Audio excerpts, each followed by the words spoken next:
Hello all and welcome to today's video. My name is John McFall and I want to welcome you to the McFallRI channel where I teach you how to make $25 to $30 an hour doing food delivery, and I also teach you how to make semi-passive income.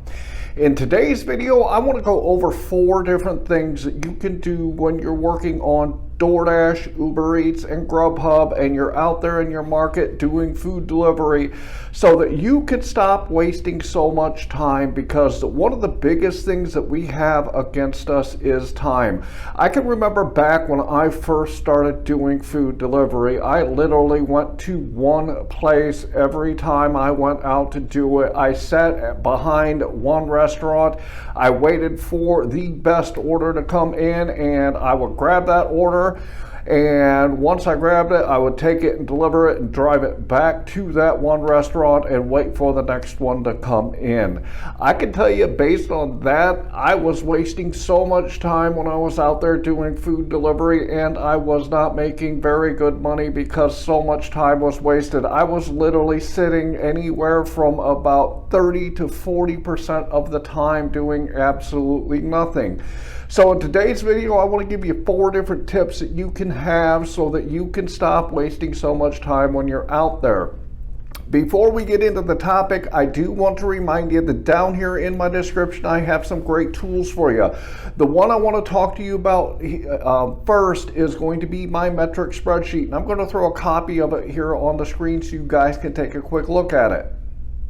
If you look at the left-hand side, you'll see I always put my start time and my end time. This gives me the total hours that I've worked. I also put in the miles, and then if you head to the right, for each individual app, I put the dollars that I've made, the time that I work, along with the number of deliveries. Head to the bottom then, and you'll see it calculates out what your average dollar per hour, dollar per mile, along with your average per delivery. If you want to know how well you're doing when you're out here doing food delivery, the only way that you can is to keep track of your numbers. Keeping track of your numbers will allow you to see where you are and see where you need to improve so you can do better when you're out there. So go down into my description, go grab a copy of it for yourself if you haven't already. And with that, let's get into the topic.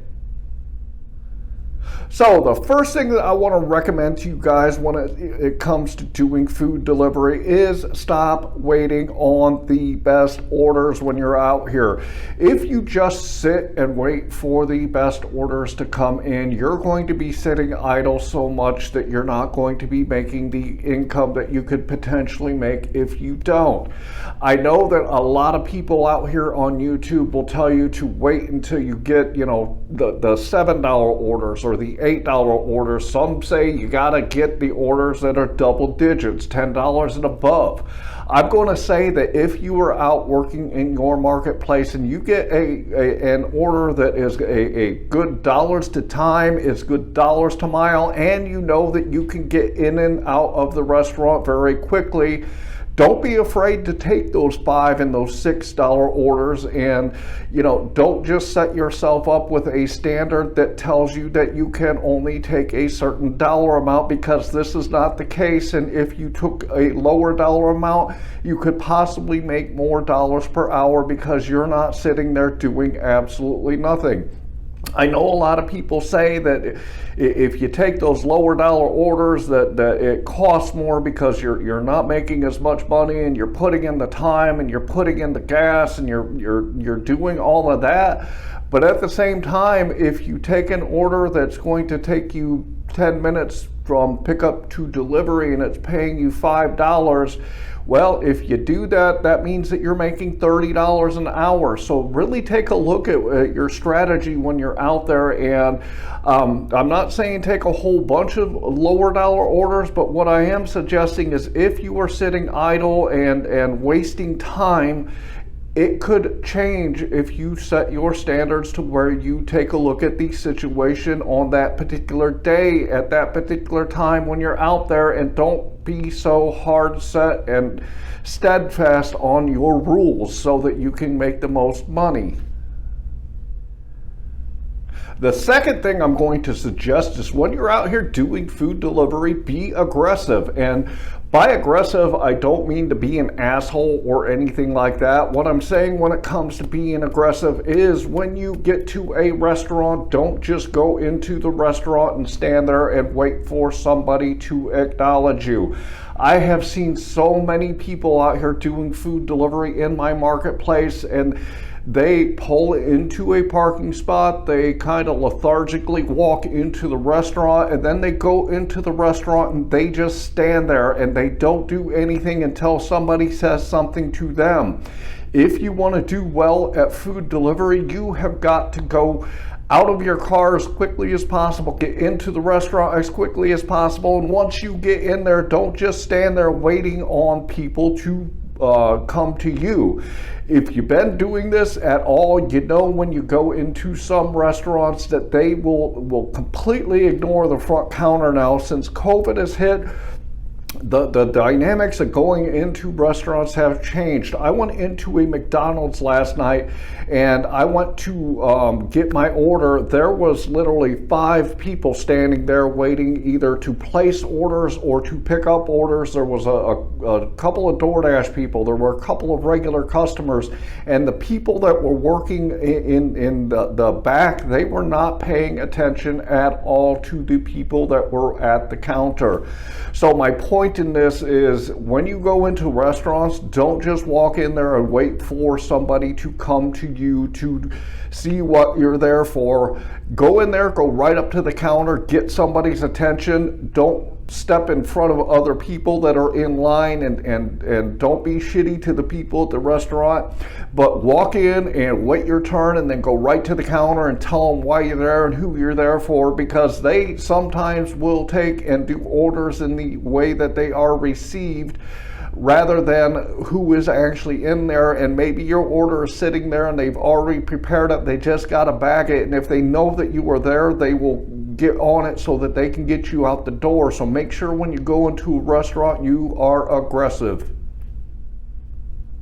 The third thing I want to mention to you, and something that a lot of people do, is they go to a restaurant, and when the restaurant tells them it's going to take a while for that order to get ready, they simply just go back out to their car, or they just sit there and wait. When I go into a restaurant and they tell me an order is not ready, I will ask them, tell me please how much time it is going to be until this order is completed.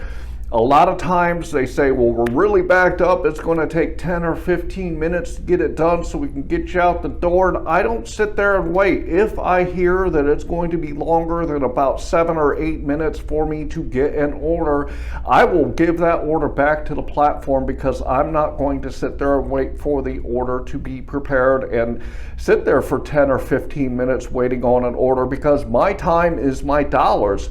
So when you go into a restaurant, get a specific time and get them to tell you a specific time when that order is going to be complete. And if it's going to be more than 5 to 8 minutes, you really got to take a look at what that pay is and how many miles it is, so that you can see if it is wise for you to stay there and wait for it, or to give it back and to go to another order that you can get done more quickly. So when you go into restaurants, find out exactly when that order is going to be ready, if it is not ready when you walk through the door, so that you're not wasting time standing there for an order to get ready, because they are busy and it's stacked on top of other orders that they're trying to get out.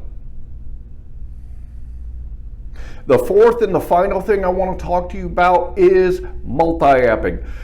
A lot of people try to rely on a single app when they're out doing their food delivery. If you want to stop wasting time, get more apps, because the more apps you have, the more orders are going to be coming and pinging your phone. If you have multiple apps, you have better opportunities to get the best offers and to get the most money, because you have more options when you run DoorDash, Uber Eats, and GrubHub compared to running just one of them. I know that there are marketplaces, like I work in Auburn, Indiana, and that marketplace is only DoorDash. I use Uber Eats there, but they don't send me orders a whole lot. However, if you work in a bigger marketplace and there are multiple options when it comes to food delivery, please go get more apps and get more options and more opportunities to get the orders that you're looking for. I know sometimes when I'm working here in Fort Wayne, Indiana, that I will get orders on all 3 apps at the same time. And if I were not to have 3 apps, I would not be able to make the money that I do, because I can pick the best orders based on what everyone is sending me, so I can make the most money when I'm out there. So really make sure that if your marketplace will sustain all the apps, get on as many as you can so you can make the most money when you're out there. So the 4 things I talked about in today's video is, number 1, stop waiting for the best orders to come in, because you are going to be wasting time sitting there doing nothing. Also, the second thing I talked about was make sure when you are out there doing food delivery that you are aggressive so that you can get in and out as quickly as possible.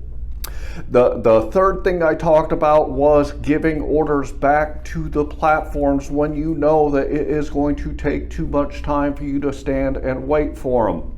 And then the fourth and the final thing I talked about was getting onto multiple apps so that you can keep your vehicle rolling down the road, because that's how we make money when we're out here doing food delivery.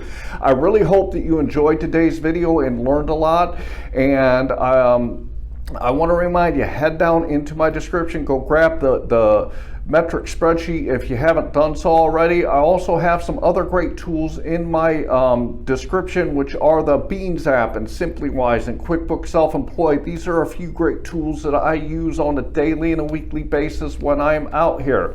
Also would like to ask you to subscribe to my channel and like this video so that I can get my stuff in front of more people and you can continue to get the great content that I put out here. I want to leave you with, I hope that you are out there getting the money that you and your family deserve. And with that, I want to say thanks.